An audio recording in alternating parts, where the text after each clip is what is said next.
Hai teman-teman di seluruh Nusantara. Pada kesempatan kali ini saya akan melakukan perbaikan kulkas inverter. Nah, ini kulkas 2 pintu. Mereknya adalah LG ya. Di sini banyak sekali fitur-fitur yang melengkapi pada bagian kulkas ini. Nah, oke, coba kita lihat di bagian freezernya. Di sini cukup besar, termasuk kategorinya big size. Dan untuk modelnya GCA502HLHU. Nah, ini kulkas ini kerusakannya tidak dingin sama sekali, baik pada bagian freezer ini. Dan coba kita lihat di bagian pintu bawah, rak bawah ini. Nah, di sini juga tidak dingin keluhannya. Sini banyak sekali aksesoris pada kulkas ini. Baik, langsung saja kita langsung bongkar. Kita lihat di bagian belakang pada kulkas ini. Nah, di sini setelah saya bongkar nampak mesin kompresor. Nah, ini. Dan saya lagi mengamati, di sini ada jalur kondensor. Apakah kemungkinan ini kerusakannya terjadi kebocoran freon ya, atau memang dari kompresornya yang sudah rusak? Oke, kita coba dulu sebelum menganalisa. Oke, sudah kipas berputar ya. Ini fan kondensor telah beroperasi dan kita rasakan getaran pada kompresor sangat halus ya teman-teman. Jadi nyaris tidak terdengar suara. Dan saya lagi meraba apakah ada panas pada pipa kondensor. Coba saya stop dulu kipasnya untuk merasakan apakah ini kompresor bekerja.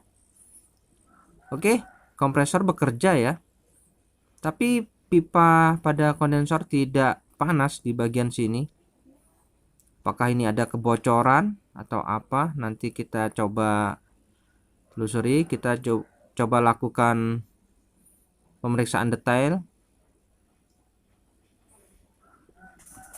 Oke, saya cabut dulu listrik ke sumber.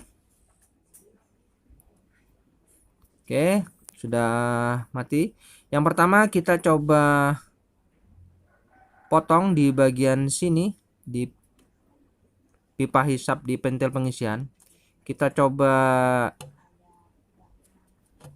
rasakan apakah ada freon yang keluar pada bagian pipa ini pada saat kita melakukan pemotongan. Lakukan pemotongan ini secara perlahan-lahan.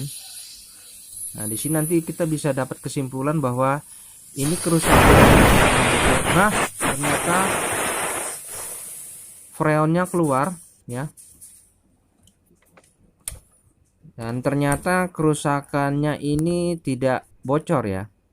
Oke, saya coba potong pada pipa tekannya. Dan kita coba cek pada kompresornya ini apakah normal. Kita coba hidupkan dulu.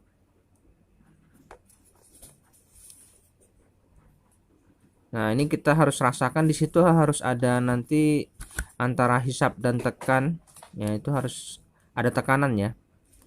Oke, tunggu dulu sampai kipas bekerja. Oke, sudah bekerja kipas untuk kondensor, artinya kompresor sudah aktif. Kita coba cek tekanannya.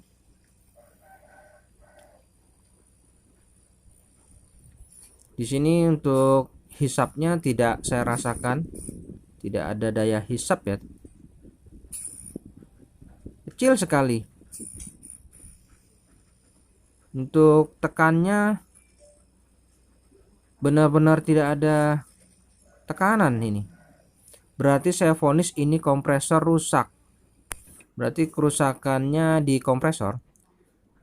Oke, saya langsung saja melepas pipa hisap yang menuju ke evap. Ini saya melakukan pembongkaran kompresor yang lama, dan saya melepas ini. Di sini ada soket yang menuju kompresor.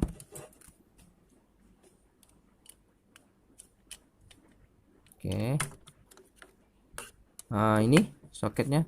Wah, untuk kulkas ini tidak menggunakan PTC relay dan overload ya, jadi kompresornya ini adalah kompresor inverter ya. Jadi kategorinya kulkas ini adalah kulkas full inverter karena menggunakan rangkaian inverter dan kompresornya juga inverter. Oke, saya lepas dulu kompresor yang lama, dan ini kompresornya tipe FMA 102 nama. Kategorinya ini 1/4 PK ya teman-teman, dan kita harus coba mengganti kompresornya. Kebetulan saya punya ini yaitu SFJ 51C10 RLX. Ini kategorinya 1/5 PK. Jadi saya punya 1/5 PK dan aslinya 1/4 PK, tapi masih sanggup saya rasa. Di sini aslinya menggunakan Freon R600 ya, untuk kompresor bawaannya menggunakan Freon R600. Tapi saya gunakan kompresor menggunakan Freon R134 di sini. Jadi saya melakukan modifikasi karena untuk kompresor aslinya sangat sulit didapat dan ya lumayan mahal harganya. Jadi saya paksa mengganti persamaannya dengan kompresor yang ada. Oke, saya pasang kompresornya ini dan kemudian saya pasang juga pengikat-pengikat di bagian sepatu kompresor. Kemudian saya melakukan pemasangan kembali pada pipa tekan dan saya atur posisi pada pipa hisapnya ini supaya lebih mudah nanti dalam pengelasan. Nah, ini saya sedang melakukan penyetelan teman-teman.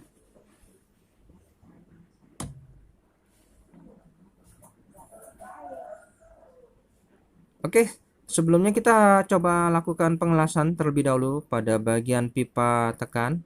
Nanti kita akan coba las juga nanti, dan kita buatkan pentil pengisian juga di bagian sini.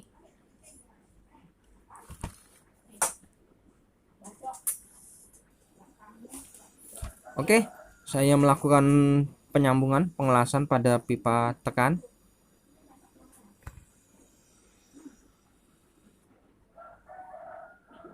Dan ini kompresor saya pasang soket sementara ya pada bagian PTC relay dan overload, karena saya akan melakukan tes running terlebih dahulu apakah kompresor ini sehat. Sebelum saya melangkah lebih jauh, maka saya coba lakukan tes running terlebih dahulu pada kompresor yang penggantinya ini.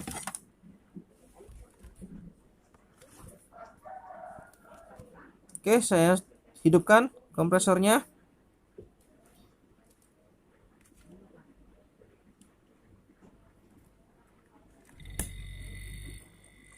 Oke, setelah hidup coba saya rasakan. Di sini saya cek, wah ini sudah ada daya tekannya. Nah, yang bagus seperti ini, ada daya tekannya. Nah, ini saya coba lakukan flashing sesaat untuk membersihkan sisa oli yang mengendap pada pipa evaporator.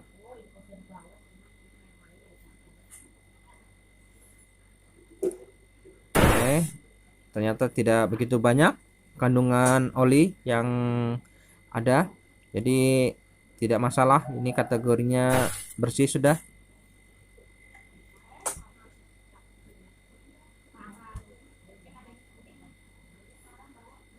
Oke, saya coba press lagi, genjos. Oh ya, sip, sudah.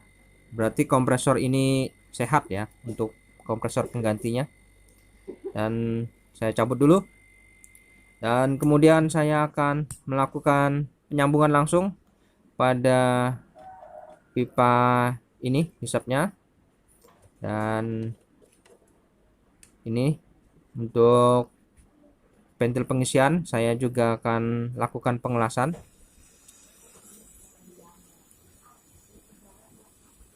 Oke, saya sedang melakukan pengelasan pada pipa hisap.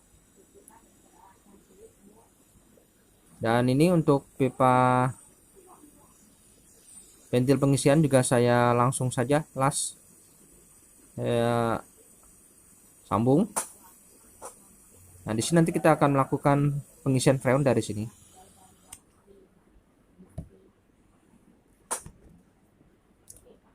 Oke, kita coba beralih ke atas. Di sini ada filter dryer. Nah, ini filter dryer di sini. Kita buatkan pembuangan udara di sini. Nah, ini karena saya akan melakukan proses vakum menggunakan vakum body dari mesin bawaan ini sendiri. Saya buatkan lubang untuk pembuangan udara. Nah, ini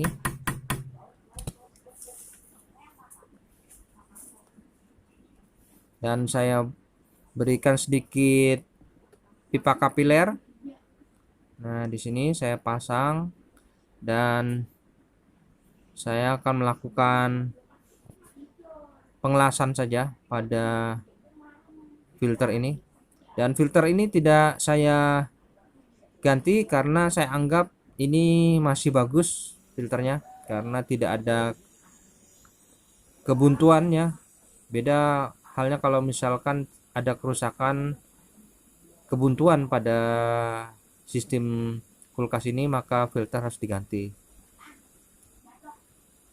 Dan untuk step ini, proses vakum body itu tidak untuk diikuti ya, untuk ditiru untuk step ini.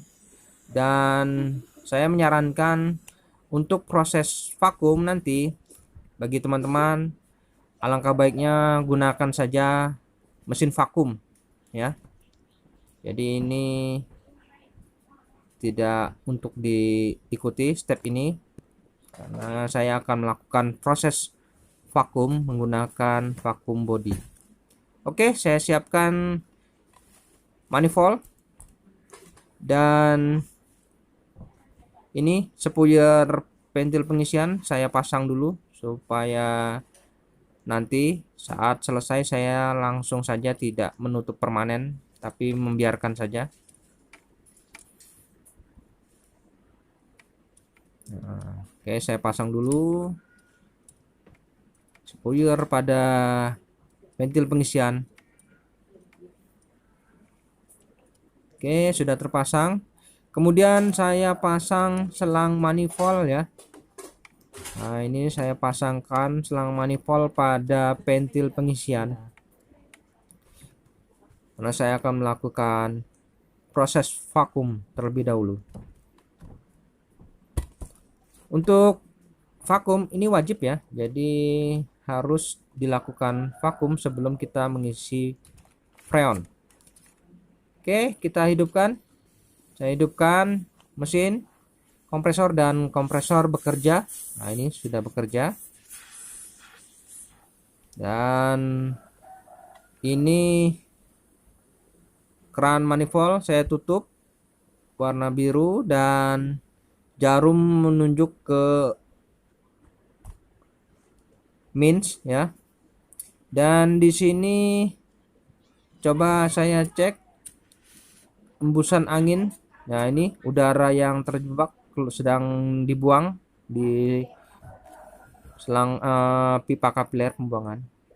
Dan proses vakum ini saya lakukan selama 30 menit ya. Dan setelah 30 menit saya cek kembali udara yang keluar di pipa kapiler pembuangan ini, dan sepertinya sudah tidak ada. Kalau sudah tidak ada, saya coba tutup, saya jepit,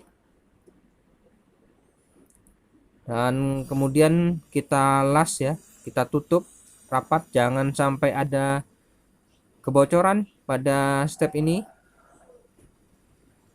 Nah, ini kita harus tutup, pastikan jangan sampai ada bocor sedikit pun.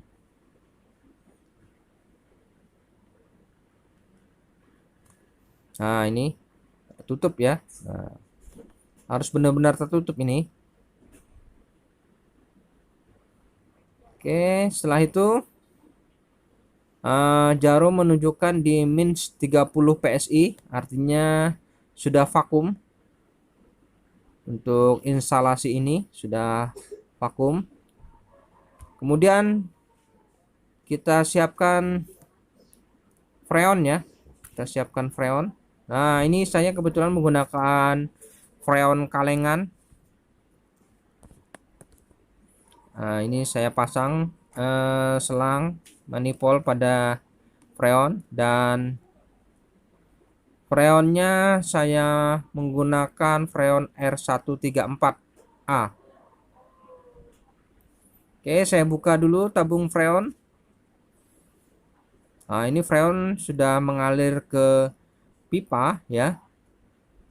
Namun belum masuk ke kompresor, belum. Nah, ini masih min 30.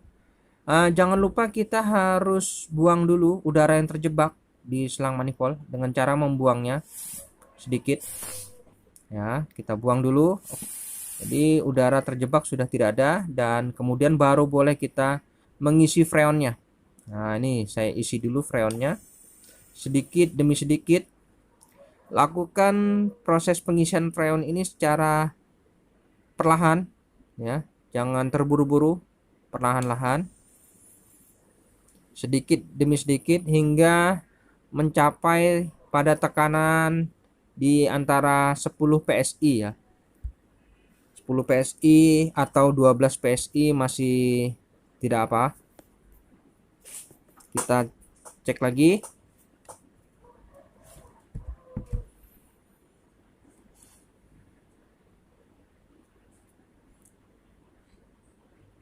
Oke, lakukan pengisian secara perlahan-lahan. Apabila masih merasa kurang, ditambah lagi sedikit.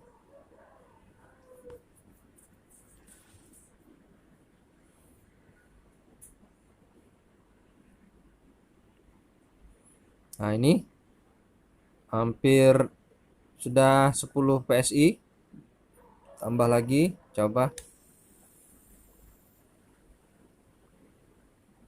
Nah, ini lakukan pengisian secara perlahan.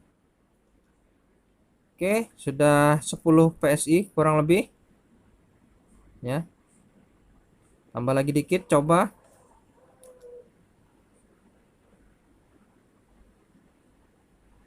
Tutup lagi. Nah, ini ya. Ini sekitar 10 sampai 12 PSI ini.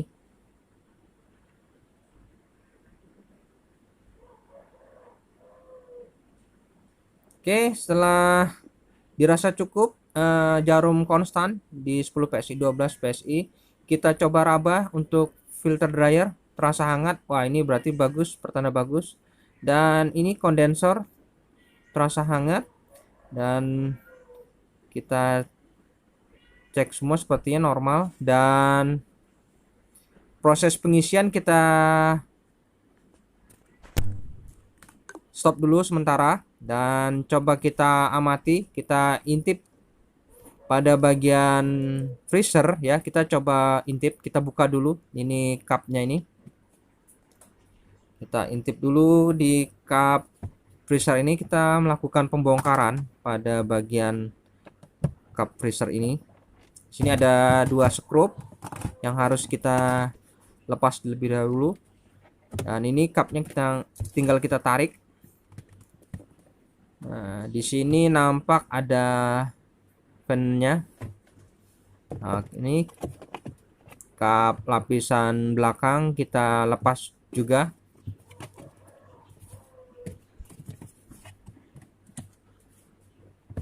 Oke, sudah terlepas penutupnya, dan kita coba perhatikan di bagian pipa evaporator. Apakah pembentukan bunga salju itu sudah ada? Kita lihat. Nah, oh ya, nampak di sini sudah ada butiran salju. Nah, ini dari sini, dari kapiler masuk ke evap, ini sudah ada salju dan turun terus hingga ke beberapa baris evaporator ini. Artinya ini bagus ya, teman-teman.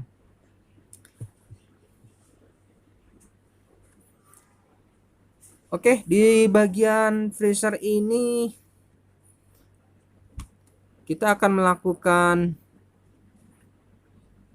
modifikasi nanti ya. Nah, coba kita lihat di ini, di bagian freezer di sini ada komponen termistor ya. Nah, ini ada komponen termistor, dan ini akan saya ganti menggunakan defrost bimetal ya, atau bimetal switch, karena kulkas ini kategorinya kan kulkas full inverter. Jadi kita harus lakukan modifikasi pada sistemnya. Dan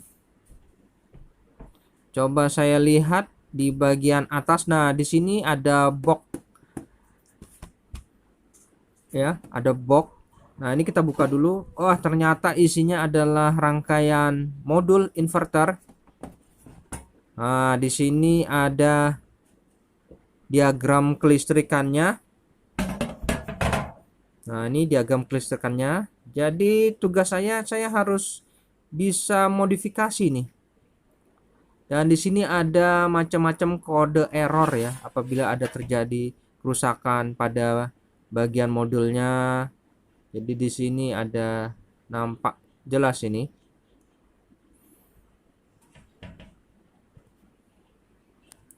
Oke, teman-teman, kita coba lagi lihat di atas ini, dan mungkin saya akan melakukan modifikasi ya pada bagian modul ini. Saya potong sebagian kabel dan akan saya buat menggunakan sistem manual. Dan coba kita lihat di bagian tekan freonnya masih konstan di 10 PSI. Dan untuk modifikasi nanti saya menggunakan ini defrost bimetal. Nah, ini defrost bimetal atau bimetal switch bisa. Nah, ini banyak di toko. Dan ini kabel tis atau pengikat, terserah. Dan ini yaitu defrost timer ya. Nah, ini defrost timer menggunakan sistem 13. Nah, ini di sini ada tulisannya 13, ini banyak juga di toko. Dan soket ya, ini soket untuk kompresor nanti. Dan sekring ya. Sekringnya ini 1 ampere, 1,5 atau 2 ampere boleh. Dan kabel secukupnya. Nah, ini. Dan nanti yang pertama kita coba melakukan perakitan pada timer ini. Kita pasang dulu kabel-kabel pada soket-soketnya untuk mempermudah proses penyambungan nantinya.